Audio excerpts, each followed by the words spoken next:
Bonsoir, aujourd'hui je voudrais vous parler de ce virus qu'on parle dans le monde entier, surtout de ne pas avoir peur. Ayez confiance en Dieu, ayez une foi forte, n'ayez pas peur. Car vous devez penser que Dieu savait notre date de naissance et il sait notre date de notre mort. Donc nous ne devons pas avoir peur. Alors aujourd'hui, beaucoup de chrétiens se posent des questions. On nous dit, on retire les eaux bénies dans les églises, on nous empêche de prendre la communion à la main. Mais de quoi avez-vous peur? C'est dans la maison de Dieu. Dieu est le plus fort et le plus puissant. Donc, vous ne devez pas avoir peur. Il y a un évêque en France qui s'appelle Pascal Roland, qui est du côté d'Arras, que je trouve vraiment, c'est un évêque avec la foi à 100%. Lui ne change pas la méthode. Nous ne devons pas avoir peur. Ayez confiance. Ayez confiance en Dieu, parce qu'aujourd'hui, malheureusement, beaucoup ont la foi, mais très peu croient. Ah, oui, bien sûr. Et beaucoup de prêtres aussi, il faut dire la vérité. Ils ont peur, même des évêques. Aujourd'hui, ont peur.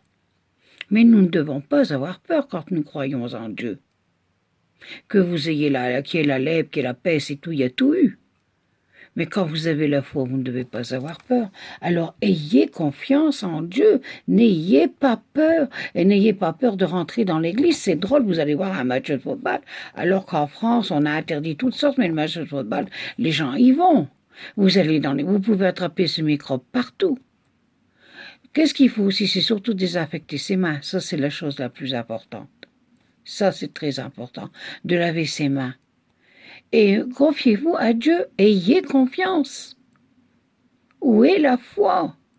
Aujourd'hui, beaucoup, ils ont de la foi, mais une foi très légère. C'est vraiment du papier carton, quoi. Ça s'envole comme rien. Mais ça, c'est épouvantable.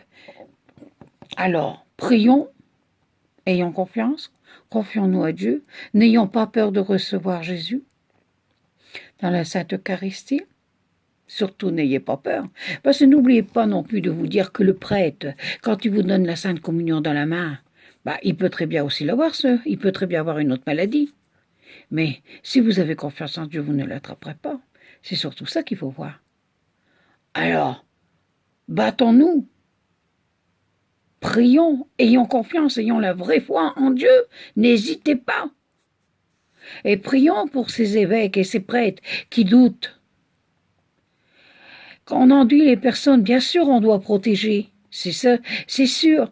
Mais où est la foi? C'est la question que je me pose. Où est la foi aujourd'hui? Alors, n'ayez pas peur. Confiez-vous. Et dites-vous bien que ce microbe, après, ça va passer. Hein. Alors, ayez confiance. Soyons en union de prière. Et n'ayez pas peur de rentrer dans une église. Parce que c'est le lieu le plus saint, c'est le lieu, même s'il nous arrive quelque chose, là, on est en sécurité. Pensez d'abord à votre âme. Vous pensez à tout, mais pensez à votre âme. Et à la confession, préparez-vous. Ça, c'est ça la chose la plus importante. Aujourd'hui, bien sûr, on nous dit, oui, protégez-vous, mettez un masque, lavez vos mains et tout. Mais ces personnes qui malheureusement décèdent avec cette maladie, est-ce qu'ils ont pensé aller se confesser? Est-ce qu'ils ont pensé à leur âme? Ça, je vous pose la question. Alors réfléchissez bien à qu'est-ce que vous faites. Ayez confiance en Dieu et n'ayez pas peur. Le monde ne va pas s'arrêter comme ça. Et écoutons les messages qu'on nous donne la Vierge Marie. Elle nous dit bien, mes enfants, n'ayez pas peur. Et quand on a la foi en Dieu, on n'a pas peur. Et moi, je peux vous dire que je n'ai pas peur, j'ai confiance. Et je prie pour ces prêtres, je prie pour ces évêques, qui malheureusement n'ont pas toujours cette foi ferme. Alors qu'ils nous disent, bien sûr, de laver nos mains, mais qui nous disent, n'oublie pas de nous dire aussi de nous préparer à faire une bonne confession. Parce que ces personnes qui décèdent malheureusement de ce virus ne sont pas préparées à recevoir, à arriver devant Dieu. Là, c'est bien triste. Il fallait pas laver ses mains. C'était d'abord laver son âme. Alors, en union de prière, je vous referai une vidéo. Je vous remercie. Au revoir. Que Dieu vous bénisse. Au revoir.